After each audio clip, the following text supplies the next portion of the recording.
అంటే తెలంగాణలో నిన్నటి వరకు జరిగిన మీరు ఎపిసోడ్ చూసే ఉంటారు, అల్లు అర్జున్ ఎపిసోడ్, సినీ పెద్దల కలయిక. తెలంగాణలో సినీ ఇండస్ట్రీని ఉండకూడదనా? అల్లు అర్జున్ ఎపిసోడ్లో అసలు ఏం జరిగిందంటే మీరు ఏం చెప్తారు? ఒక విషయం చెప్పదలుచుకున్నానండి. రేవంత్ రెడ్డి గారు బ్లాక్ మెయిల్కు బ్రాండ్ అంబాసిడర్. చాలా పెద్ద మాట అంటున్నారు మీరు. రేవంత్ రెడ్డి బల్లా గుద్ది చెప్తున్నా, రేవంత్ రెడ్డి గారు బ్లాక్ మెయిల్కు బ్రాండ్ అంబాసిడర్. ఎవడైతే డబ్బులు ఇవ్వలేదో, ఎవడైతే తన మాట వినలేదో, ఎవడైతే తన మాటని కాదని పక్కకు పోయిర్రో, ఎవరైతే ఆయన చెప్తారో ఇక ఖచ్చితంగా ఆయన పైన ఉంటుంది. ఎందుకుంటుంది?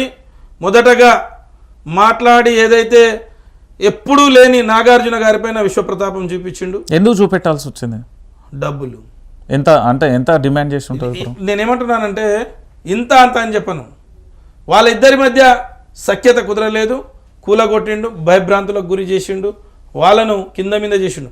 అది చేయడమే కాకుండా తన సహచర మంత్రివర్గం నుండి కుటుంబంలో చిచ్చుపెట్టే ప్రయత్నం చేసిండు. కొండా సురేఖ గారు తన యొక్క కోడలు, మాజీ కోడల్ని కూడా తీసుకొచ్చి ఎవరినో ఏదో అంటగట్టే ప్రయత్నం చేసి నిచానికి దిగిర్రు. ఎంత ఘోరమైన నిచానికి దిగిరంటే ఆమె రోజు బిర్యానీల గురించి మాట్లాడే మంత్రి కూడా వాళ్ళ యొక్క ఇంటి గురించి మాట్లాడారు. రెండో వైపు ఏదైతే అల్లు అర్జున్ గారు ఒక్క నిమిషం, నేనేమంటున్నా అంటే ఇక్కడ అక్కినేని ఫ్యామిలీకి సంబంధించి హైడ్రా అనేది ఒక చట్టాన్ని తీసుకొచ్చి అక్రమ కట్టడాలను కూల్చివేసిల్లనేది దాని ఎజెండాలో భాగంగా అది జరిగిందని రాష్ట్ర ప్రభుత్వం చెప్తుంది. హైడ్రా ఒకవేళ నిజంగానే నిజాయితీగా పనిచేయాలంటే రంగనాథ్ గారు, హైడ్రా అనేది ఎక్కడి నుంచి మొదలు కావాలండి? రేవంత్ రెడ్డి గారి నుంచే మొదలు కావాలి. రేవంత్ రెడ్డికి హైడ్రాకి సంబంధం? రేవంత్ రెడ్డి గారి కొడంగల్ ఇల్లు హైడ్రా పరిధిలో ఉంది. రేవంత్ రెడ్డి గారి కల్వకుర్తి ఇల్లు హైడ్రా పరిధిలో ఉంది. రేవంత్ రెడ్డి గారి అన్న ఇల్లు హైడ్రా పరిధిలో ఉంది. రేవంత్ రెడ్డి గారి తమ్ముడు ఇల్లు హైడ్రా పరిధిలో ఉంది. రేవంత్ రెడ్డి గారు బయట ల్యాండ్ రియల్ ఎస్టేట్ మాఫియాతోటి సాయి మౌర్య నుంచి ఇప్పటివరకు కట్టుకున్నటువంటి రియల్ ఎస్టేట్లో చేసిన దందాలు చెరువులోనే చేసిండు. ఆయన తీసుకున్న భూములన్నీ కూడా చెరువులోనే తీసుకున్నారు. మొదట స్టార్ట్ కావస్తే హైడ్రా ఎక్కడి నుంచి స్టార్ట్ కావాలి? రేవంత్ రెడ్డి గారి కుటుంబము రేవంత్ రెడ్డి నుంచి స్టార్ట్ అయినట్టే నమ్ముతుండే.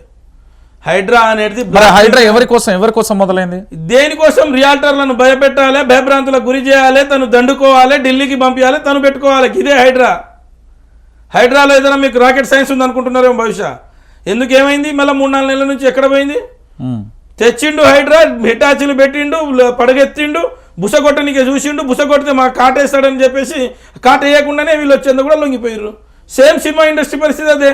ఒక్కని మీద బుసగొట్టిండు, లేపిండు, పడిగిప్పిండు, ఒకరిని భయపెట్టించు. నిన్న అందరు పోయి తల వంగి నమస్కారాలు పెట్టి వచ్చేసారు. సిగ్గుండాలి నాయకులకు, సిగ్గుండాలంటున్నా.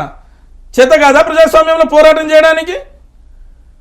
అంటే అల్లు అర్జున్ రక్షించేందుక, లేకపోతే సినిమా ఇండస్ట్రీని కాపాడుకునేందుక, లేకపోతే ఇక్కడ నుండి వెళ్ళిపోవడం? అన్ని రకాలండి, అన్ని రకాలంటే ఒక దెబ్బతోటి వీళ్ళంతా నా దగ్గర రావాలని చెప్పేసి ఒక ప్రయత్నం నాగార్జున గారితో పోయిండు. నాగార్జున గారు తిరగబడ్డాడు, కొంత పర్వాలేదు. తర్వాత అయినా మళ్ళీ భయభ్రాంతులకు గురి చేసిండు. ఆ తర్వాత అల్లు అర్జున్ గారికి గట్టిగా పెట్టిండు.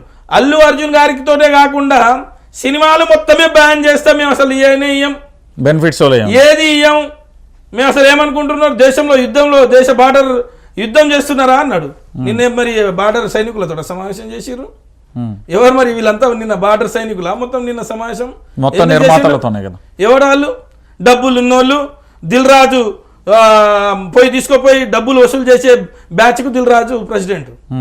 ఆ డబ్బులు బ్యాచ్ తీసుకుపోయి మేము నెలకి సమర్పించుకుంటాం, సంవత్సరానికి సమర్పించుకుంటున్నాం, ఇక మమ్మల్ని వదిలిరు అని చెప్పేసి. అంటే ఏ రాష్ట్ర ప్రభుత్వం వచ్చినా సినీ ఇండస్ట్రీ సమర్పించుకోవాల్సిందేనా డబ్బులు? ఏ రాష్ట్ర ప్రభుత్వం కాదు, ముఖ్యంగా ఈ వీళ్ళు రావడం వల్లనే. గతంలో సాఫీగా తెలంగాణ రాష్ట్రంలో వాళ్ళ యొక్క పాత్ర కానీ, తెలంగాణ రాష్ట్రాన్ని గౌరవంగా గుర్తింపు తీసుకురావడంలో కానీ సినిమా వాళ్ళు సినిమాగా గౌరవంగా వాళ్ళ బతుకులు వాళ్ళు బతికిరు, వాళ్ళ షూటింగ్లు వాళ్ళు చేసుకున్నారు.